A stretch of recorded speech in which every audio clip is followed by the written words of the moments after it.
Hi மக்களே, வணக்கம். Welcome to Madras to Nellai channel. எல்லோரும் எப்படி இருக்கீங்க? சூப்பராக இருக்கீங்க நம்புகிறேன். நாங்களும் சூப்பராக இருக்கோம். எல்லாருமே சூப்பராக தீபாவளி செலிப்ரேட் பண்ணியிருப்பீங்க நம்புகிறேன். நாங்களும் சிம்பிளாக சூப்பராக செலிப்ரேட் பண்ணோம். வாங்க, நாங்கள் எப்படி சிம்பிளாக சூப்பராக செலிப்ரேட் பண்ணோன்றதை பார்க்கலாம்.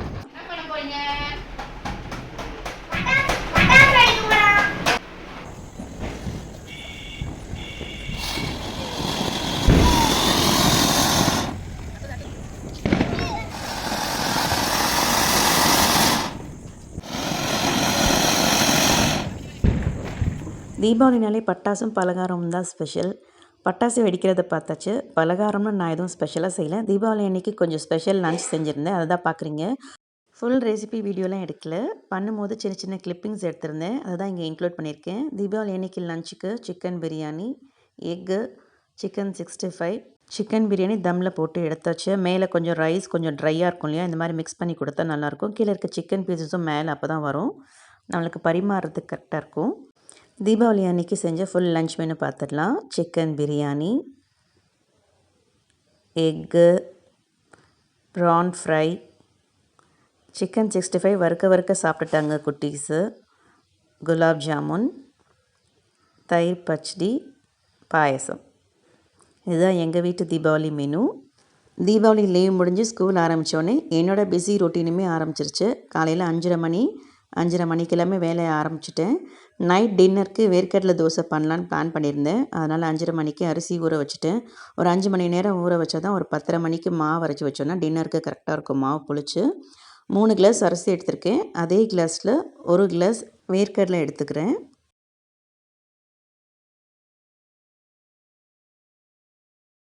அரை ஸ்பூன் வெந்தயம், கூடவே 1/4 கப் உளுந்து.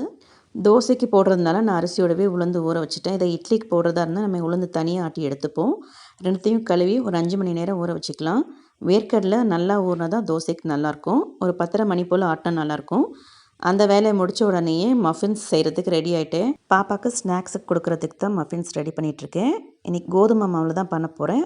1 கப் கோதுமை மாவு எடுத்திருக்கேன். அதுக்கு 1 முட்டை, 1/4 கப் எண்ணெய், 1/2 கப் சர்க்கரை, 1/2 கப் பால். நான் இன்றைக்கி 1/2 கப் சர்க்கரை எடுத்திருக்கேன். உங்களுக்கு ரொம்ப ஸ்வீட்டாக வேண்டான்னா 1/3 கப் எடுத்துக்கோங்க. குழந்தைங்களுக்கு கொடுக்குறதுனால நான் 1/2 கப் எடுத்திருக்கேன். கூடவே 1 டேபிள் ஸ்பூன் வெனிலா எசன்ஸ் சேர்த்துருக்கேன். அவனை ப்ரீஹீட் பண்ணிவிட்டேன் 180 டிகிரி செல்சியஸில் வச்சு. 1 பிஞ்ச் சால்ட் சேர்த்துருக்கேன். 1/4 டீஸ்பூன் பேக்கிங் பவுடர் சேர்க்குறேன். அதோட 1 கப் கோதுமை மாவு. ஜலிச்சு சேர்க்கணுன்னு அவசியம் இல்லை, அப்படியே சேர்த்துக்கலாம். ஆனால் கட்டி இல்லாமல் மட்டும் பார்த்துக்கோங்க. கோதுமை மாவு கலக்கும் போது ஸ்பேச்சுலா ஒரே பக்கமாகவே கலந்து விடுங்க. அப்போ தான் உங்களுக்கு மஃபின் சாஃப்டாக இருக்கும். ஸ்பேச்சுலா வச்சு கலக்கும் போது உங்களுக்கு கஷ்டமாக இருந்துச்சுன்னா விஸ்கர் யூஸ் பண்ணிக்கிட்டிங்கன்னா மாவு ஈஸியாக கட்டி இல்லாமல் கலந்துடலாம். கோதுமை மாவு சேர்த்து ரொம்ப நேரம் கலந்துட்டு இருந்திங்கன்னா மஃபின்ஸ் சாஃப்டாக வராது. கடைசியாக நம்ம சாக்கோ சிப்ஸ் சேர்த்துக்கலாம். நான் இன்றைக்கி கேரமல் சாக்கோ சிப்ஸ் சேர்த்துருக்கேன். சிலிக்கான் மோல்டில் மஃபின்கான மாவு சேர்த்துட்டு மேலே கொஞ்சம் சாக்கோ சிப்ஸ் சேர்த்துக்கலாம். கேரமல் சாக்கோ சிப்ஸும் ஒயிட் சாக்கோ சிப்ஸும் சேர்த்துருக்கேன். உள்ளே வச்சாச்சு. டைம் 20 மினிட்ஸ் செட் பண்ணி வச்சுருக்கேன். அதுக்குள்ளே நம்ம மற்ற வேலையெல்லாம் செய்ய ஆரம்பிச்சிடலாம். நான் இன்றைக்கி கத்திரிக்காய் பொரிச்ச குழம்பு பண்ண போகிறேன். அதுக்கு பருப்பு வேக வச்சுருக்கேன். வாழைக்காய் தொக்கும் பீட்ரூட் பொரியலும் பண்ண போகிறேன். அதுக்கு வாழைக்காவும் வேக வச்சுட்டு பீட்ரூட் பொரியல் பண்ணிகிட்ருக்கேன். பருப்பு வெந்துருச்சு, அதை கொஞ்சம் மசிச்சு விட்டுக்கலாம். பருப்போட தக்காளி, பச்சை மிளகாய், பூண்டு சேர்த்து வேக வச்சுருக்கேன். மஃபின்ஸ் எவ்வளோ அழகாக எலும்பி வந்திருக்கு பாருங்கள்.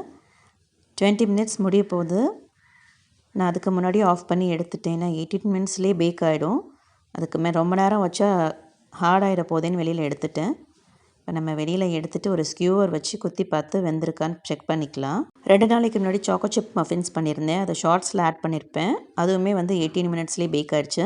இதில் கேரமல் சிப்ஸ் போட்டிருந்தனால அந்த கேரமல் சிப்ஸ் எல்லாமே மெல்ட் ஆகிடுச்சு. அதனால் அங்கங்கே உங்களுக்கு ஹோல்ஸ் மாதிரி தெரியுது. மஃபின்ஸ் கொஞ்சம் ஆறட்டும். அதோட டெக்ஸ்டர் எப்படி இருக்குது, எவ்வளோ சாஃப்டாக வந்திருக்குன்னு அப்புறம் காட்டுறேன். வாழைக்காய் வெந்துருச்சு, வடித்து வச்சுட்டு வாழைக்காய் தொக்குக்கு ரெடி பண்ணிக்கலாம். ஆறட்டுன்னு வச்சுட்டு போனால் அதுக்குள்ளே 4 பீஸை காணோம். இப்போ டெக்ஸ்சர் எப்படி இருக்குன்னு பாருங்கள். எவ்வளோ சாஃப்டாக இருக்குது பாருங்கள்.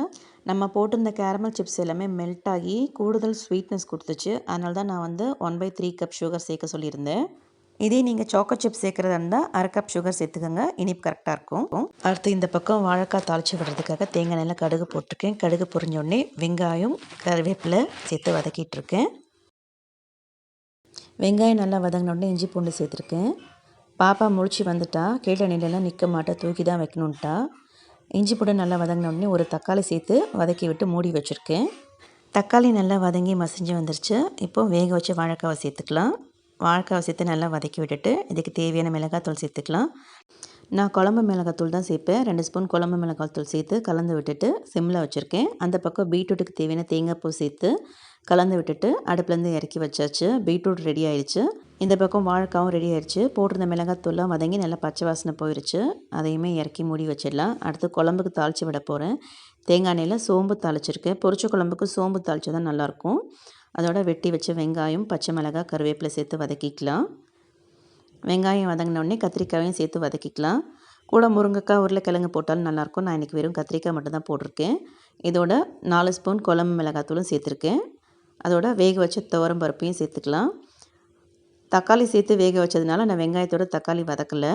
1/4 மூடி தேங்காய், 1/4 ஸ்பூன் சீரகம், 1/2 ஸ்பூன் சோம்பு சேர்த்து தண்ணி ஊற்றி பேஸ்ட்டாக அரைச்சி எடுத்துக்கலாம்.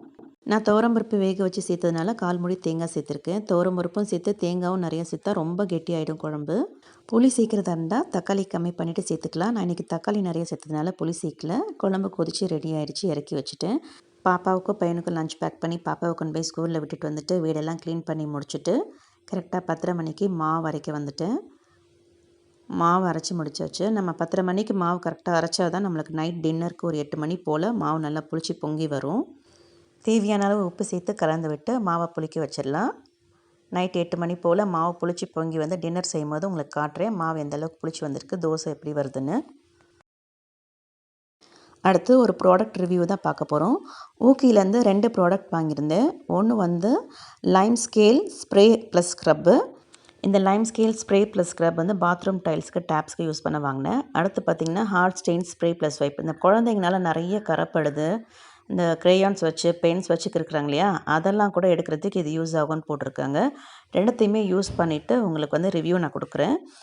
இந்த ஹார்ட் ஸ்டெயின்ஸ் பாட்டில் பின்னாடி இது என்னென்ன கரையெல்லாம் எடுக்கும்னு கொடுத்துருக்காங்கன்னு பார்க்கலாம் வாங்க. Toughest stains, kitchen oil stains, adhesive sticker marks, food stains like pickle, ஸ்விட்ச் board stains, crayon marks, refill ink marks, dyes and other pigment, soap scums, pencil marks, highlighter, ketchup, permanent marker, mustard oil, inks, tips, heavy grease, lipstick கரை கூட போகும்னு போட்டிருக்கு. அடுத்து Lime scale spray plus ஸ்க்ரப்பில் என்ன கொடுத்துருக்காங்கன்னு பார்க்கலாம்.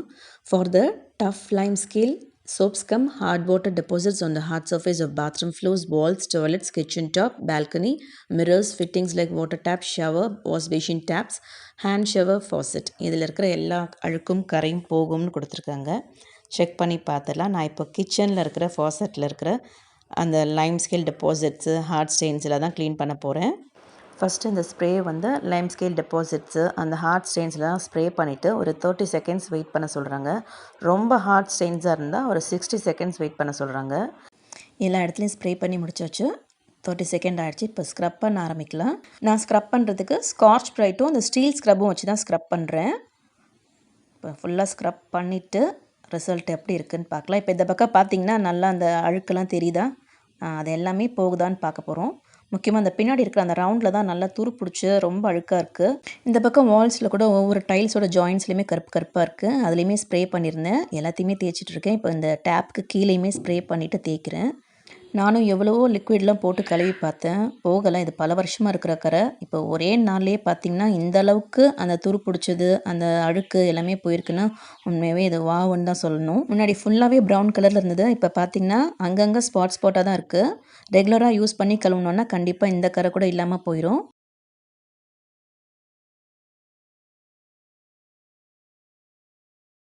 அடுத்து பாத்ரூமில் இருக்கிற டேப்ஸு, ஃபாஷெட்ஸ் எல்லாம் கழுவ போகிறேன். இப்போ பார்த்திங்கன்னா எப்படி இருக்குது பாருங்கள். இதெல்லாமே ஸ்ப்ரே பண்ணி ஒரு 30 செகண்ட்ஸ் வெயிட் பண்ணிவிட்டு ஸ்க்ரப் பண்ணிகிட்ருக்கேன். ஸ்க்ரப் பண்ணி முடிச்சுட்டு உங்களுக்கு காட்டுறேன். இப்போ வாஷ் பேஷனில் இருக்கிற டேப்பு, வாஷ் பேஷனில் இருக்கிற இந்த கீழே அந்த பைப் இருக்கும் இல்லையா, சிங்கில் தண்ணி போகிறது அந்த இடம் எல்லாத்தையுமே கழுவிட்டு உங்களுக்கு கடைசியாக காட்டுறேன் பாருங்கள். வாஷ் பேஷனில் அந்த தண்ணி போகிற இடம் வந்து ரொம்ப துரு பிடிச்சி ரொம்ப ஒரு மாதிரி இருந்துச்சு. இப்போ இந்த லிக்விட் ஸ்ப்ரே பண்ணி வெயிட் பண்ணி ஸ்க்ரப் பண்ணதுக்கப்புறம் புதுசு மாதிரியே ஆகிடுச்சு. இங்கே இந்த ஃபாசெட் பாருங்கள், இதுவுமே சூப்பர் க்ளீனாகவே ஆகிடுச்சின்னு சொல்லலாம். அப்படி புதுசு மாதிரி இருக்குது பார்க்குறதுக்கு. அதை விட அந்த பக்கம் ஒன்று காமிச்சேன், இது பாருங்கள் எப்படி பளபளன்னு மின்னுதுன்னு. வால்ஸ்லாம் இப்போ ரீசெண்டாக ஒரு 1.5 months முன்னாடி தான் ஆன்லைனில் ஊபர் கிளீனிங்கில் புக் பண்ணி க்ளீன் பண்ணேன். அந்தளவுக்கு மோசமாக இருந்துச்சு. எந்த லிக்விட் போட்டுமே போகல. இதுக்கப்புறம் திருப்பி இந்த சால்ட் வாட்டர்னால கரை படிஞ்சு அழுக்காச்சுன்னா நான் இந்த லிக்விட் ஊற்றி க்ளீன் பண்ணிவிட்டு உங்களுக்கு ரிவ்யூ கொடுக்குறேன். அடுத்து பார்த்திங்கன்னா பாப்பா வந்து ஸ்கெட்ச் பண்ணால செவரில் இந்த மாதிரி கிறுக்கி வச்சுருக்கா. இன்னொரு லிக்விட் காமிச்சேன் இல்லையா, ஹார்ட் ஸ்டெயின்ஸ், அதை ஊற்றி தான் ஸ்க்ரப் பண்ணுறேன். லைட்டாக தேய்ச்ச உடனே போயிடுச்சு. ஒரு இடத்துல மட்டும் கொஞ்சம் டார்க்காக இருக்கேன்னு அழுத்தி தேய்ச்சேன். அந்த இடத்துல பெயிண்ட்டும் சேர்ந்து லைட்டாக போன மாதிரி இருக்குது. அதனால் பார்த்து தேய்ங்க. அடுத்து தரையில் இருக்கிற டை கரையை போக்குதான்னு பார்க்கலாம். கொஞ்சம் நேரம் ஸ்ப்ரே பண்ணி ஊற விட்டுட்டு கொஞ்ச நேரம் கழித்து தேய்க்கிறேன். ஸ்காட்ச் ப்ரைட் வச்சு தான் தேய்ச்சேன். கொஞ்சம் அழுத்தி தேய்ச்ச உடனே போயிடுச்சு, நல்லா க்ளீன் ஆகிடுச்சு. ஓகேயில் நிறைய ப்ராடக்ட்ஸ் இருக்குது. நான் இந்த 2 ப்ராடக்ட்ஸ் மட்டும்தான் வாங்கினேன். அதுவுமே காம்போ ஆஃபரில் தான் வாங்கினேன். தனித்தனியாக வாங்கினா ஒவ்வொரு பாட்டுமே 299 வருது. இப்போ ஆஃபர் போயிட்டுருக்கு. 15% ஆஃபரில் 508 ருபீஸு ப்ளஸ் ஷிப்பிங் சார்ஜஸும் வரும். மொத்தமாக சேர்த்து 568 ருபீஸ் வந்தது. வீட்டை சுத்தமாக வச்சுக்கிறதுக்கு ரொம்ப யூஸ்ஃபுல்லான ப்ராடக்ட்னே சொல்லுவேன். இதோட லிங்க்கை கீழே டிஸ்கிரிப்ஷனில் கொடுக்குறேன், செக் பண்ணிக்கோங்க. மார்னிங் ரொட்டீன் ஒர்க்கும் முடிச்சு க்ளீனிங் ஒர்க்கும் முடிச்சுட்டு இப்போது நைட் ரொட்டீனுக்கு வந்தாச்சு. மணி 8. மாவு எவ்வளோ அழகாக பொங்கி வந்திருக்கு பாருங்கள். நம்ம அரை டப்பா மாவு தான் அரைச்சி வச்சுருந்தோம். அது மேலே வரைக்கும் அழகாக பொங்கி வந்திருக்கு. இப்போ மாவை ஒரு தடவை நல்லா கலக்கி விட்டுட்டு தோசை சுட ஆரம்பிச்சிடலாம்.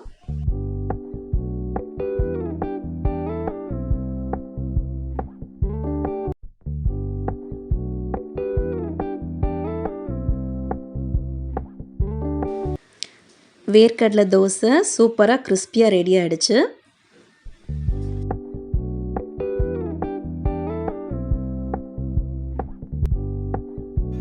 இந்த தோசைக்கு தொட்டுக்கிறதுக்கு கார சட்னி வச்சுருக்கேன். இது சூப்பர் காம்பினேஷனாக இருக்கும். சாப்பிட்டு பார்த்துட்டு சொல்கிறேன். வேர்க்கடலை தோசை கார சட்னி சூப்பராக இருக்குது. கண்டிப்பாக ஒரு தடவை ட்ரை பண்ணி பாருங்கள். இட்லி தோசைங்கிறது நம்மளுடைய அன்றாட வாழ்க்கையில் கலந்த ஒன்றாயிருச்சு. அந்த இட்லி தோசையை எப்படி ஹெல்த்தியாக கொடுக்குறதுன்னும் போது இந்த மாதிரி தானியங்கள் சிறுதானியங்கள் கலந்து அரைச்சி கொடுக்கும்போது நம்மளுக்கும் ஒரு திருப்தி இருக்கும். நம்ம ஃபேமிலி மெம்பர்ஸ்க்கு நம்ம குழந்தைங்களுக்கு நம்ம இன்றைக்கி ஒரு ஹெல்த்தியான ஃபுட்டை கொடுத்துருக்கோம் அப்படின்னு. இது யாருக்கும் தெரியாத ஒரு ரெசிபி இல்லை, எல்லாருக்கும் தெரிஞ்ச ரெசிபி தான். நான் இன்றைக்கி எந்த அளவு ரேஷியோவில் அரிசி உளுந்து வேர்க்கடலாம் சேர்த்து செஞ்சேன்றது தான் உங்களுக்கு காமிச்சிருக்கேன். இந்த விலாகில் நான் ஷேர் பண்ணியிருக்க மஃபின் ரெசிபி கூட ரொம்ப ஈஸியான ரெசிபி தான். அவன் இல்லைன்னா கூட இட்லி சட்டியில் வச்சு பேக் பண்ணலாம். பேக் பண்ணி பார்த்துட்டு எனக்கு உங்கள் கமெண்ட்ஸை ஷேர் பண்ணுங்கள். இந்த வீடியோ பிடிச்சிருந்தால் லைக் பண்ணுங்கள், ஷேர் பண்ணுங்கள். சப்ஸ்கிரைப் பண்ணாதவங்க சப்ஸ்கிரைப் பண்ணி பக்கத்தில் இருக்க பெல் ஐக்கானையும் கிளிக் பண்ணுங்கள். மீண்டும் அடுத்த ஒரு நல்ல விலாகோடு உங்களை சந்திக்கிறேன். பாய்.